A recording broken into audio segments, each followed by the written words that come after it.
there's a habit almost nobody talks about. And it's not laziness, it's not procrastination, it's not even overthinking. It's something so normal, so socially accepted, that you probably did it in the last hour without even noticing. And this one habit is quietly turning you into a stranger to yourself. By the end of this video, you're going to see it everywhere in your own life, and I'm going to show you exactly how to break it. Here's the habit. It's called performing, not acting on a stage. I mean the small, constant performance you give every single day. To your coworkers, your family, your friends, even to strangers online. You wake up, and before your feet hit the floor, you're already thinking about how you need to show up today. Confident for the meeting, chill for your friends, strong for your parents, funny for the group chat, put together for social media, and somewhere in between all those roles, the real you, the one underneath all of it, gets quieter and quieter, until one day you realize you don't actually know what you think, what you want, or who you even are when nobody's watching. Let me give you a real example. Think about the last time someone asked you, "How are you?" What did you say? "I'm good." Even if you weren't, even if you were exhausted, or anxious, or barely holding it together. You said, "I'm good," because that's the script, that's the performance. And here's the thing. Doing that once isn't a big deal, but doing it every day, for years, with everyone, means you're constantly practicing the art of hiding your real state. And what you practice, you get good at. Eventually, you get so good at hiding your real feelings from other people that you start hiding them from yourself too. That's not an exaggeration. That's just how habits work. The brain doesn't separate performing for others from performing for myself. It's the same muscle. Think about work. You probably have a work version of yourself. Maybe they're more assertive, more agreeable, more put together than you actually feel inside. That's normal. Everyone has some version of a professional mask. But here's where it becomes a problem. If you spend 8, 9, 10 hours a day being work you, and then you come home too drained to be real you, when exactly do you get time to just exist as yourself? For a lot of people, the honest answer is never.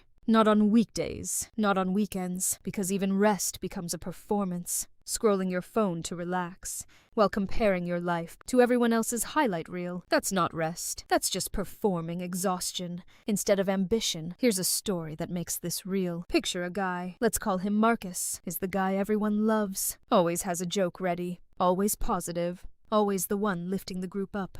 When things get heavy, people call him the strong one. But here's what nobody sees. Marcus goes home, sits in his car in the driveway for 20 minutes before going inside, because that's the only time in his whole day where he doesn't have to perform being okay. 20 minutes, alone, in a parked car, is the closest thing Marcus has to being himself. That's not a rare story. That's an extremely common one. A lot of people reading, watching, listening to this right now have their own version of that parked car. Maybe yours is the shower. Maybe it's a walk. Maybe it's late at night when everyone else is asleep.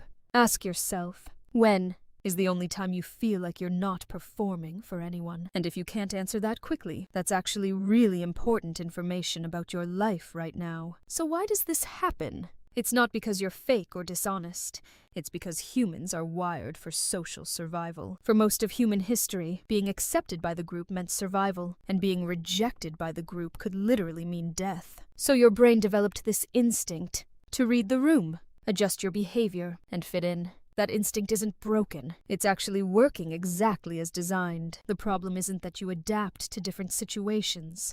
Everyone does that. The problem is when the adapting never stops, when there's no off switch, when the mask becomes permanent, because you're scared of what happens if you take it off. And that fear is usually one of two things. Either you're scared people won't like the real you, or you're scared you don't actually know who the real you even is anymore, because it's been so long since you gave that version of yourself any room to exist. Both of those fears are more common than you think, and both of them are solvable, but not by thinking your way out of them. You solve this through small, repeated actions, the same way the habit of performing was built. Here's the first thing that actually works. Start scheduling tiny windows of non-performance into your day. I don't mean meditation retreats or some big life overhaul. I mean 5 or 10 minutes, where you do something with zero audience and zero image to maintain.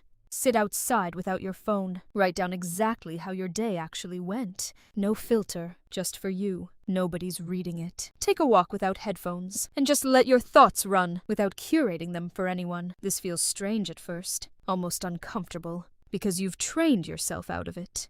But that discomfort is a signal you're doing it right. It means you're rebuilding a muscle that got weak from disuse. Second thing, and this one is harder, but more important. Practice telling the truth in small doses, not oversharing, not dumping your whole life story on people who didn't ask.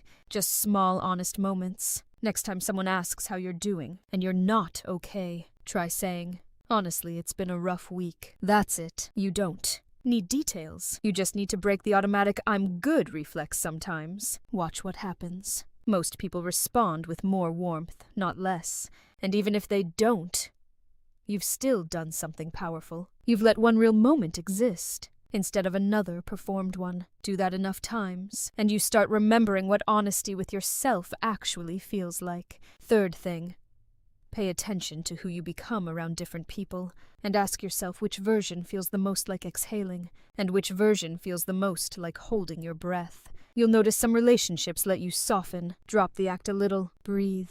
Other relationships require constant management, constant performance, constant tension. That information matters. It's telling you where you're safe enough to be real, and where you're not. And you can use that to slowly restructure who gets your energy and your time. Here's the deeper truth underneath all of this. The goal isn't to eliminate every social mask. That's not realistic. And honestly, it's not even necessary. Some level of adapting to different situations is just healthy social skill. The goal is to make sure the mask doesn't replace the face underneath it. You need somewhere, some person, some moment, some ritual, where the performance stops and you actually get to meet yourself. Because here's what happens if you don't. Years pass. You achieve things. You check boxes. Job, relationship, image, all performed well. And then one day, often around a big life moment, a birthday, a loss, a quiet Sunday with nothing to do, you sit there and think, I don't actually know what I want. I don't know who I am outside of what everyone expects from me. That moment is more common than people admit, and it's completely avoidable.